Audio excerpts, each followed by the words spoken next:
Ils veulent nous dire, ils veulent nous faire à croire que le but de cette intelligence artificielle-là, c'est de scanner les élèves pour leur apporter du soutien puis de l'aide plus rapidement. Mais j'aimerais rappeler que depuis les dernières 2 années, il n'y a jamais manqué autant de soutien dans le système scolaire, il n'y a jamais manqué autant de professeurs qualifiés, il n'y a jamais manqué autant de thérapeutes, de médecins, d'infirmières. Il n'y a jamais eu autant de corps social, de métiers sociaux, d'organismes sociaux en grève, avec des lois spéciales par-dessus qui les empêchent de faire la grève. Okay? Il n'y a jamais eu autant de secteurs publics en négociation. Donc, comment est-ce qu'on pourrait faire pour aider les élèves avec l'intelligence artificielle si on n'a pas la main-d'œuvre en arrière? Fait que moi, ça me conduit indirectement, si je pense comme eux, créer un problème pour offrir une solution. Et bien, je comprends pourquoi ils veulent faire ça. Ils veulent démontrer qu'il y a une panoplie d'enfants qui ont besoin de soins, mais qu'on n'est pas capable de leur offrir parce qu'on n'a pas les personnels qualifiés. Et ils vont nous arriver avec des programmes scolaires avec des intelligences artificielles et du soutien d'intelligence artificielle pour les élèves.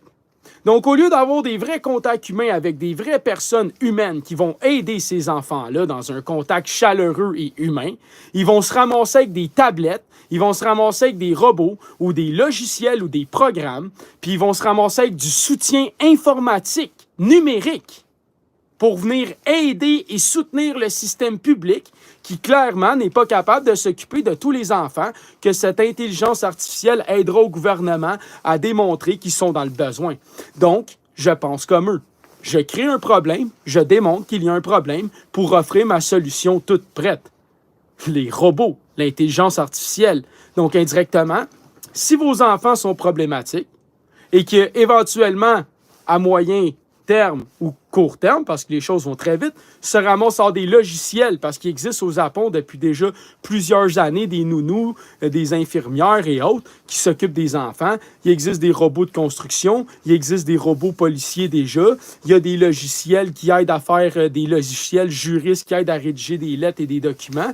Donc, indirectement, il y a déjà tout ça. Fait que si votre enfant grandit avec un programme d'intelligence artificielle qui le surveille, qui le regarde, qui l'analyse pour soi-disant l'aider, on s'entend-tu que c'est de venir mettre la main sur la psyché, le développement et l'épanouissement et l'enlignement et la direction du vivant de cet enfant pour toute sa vie?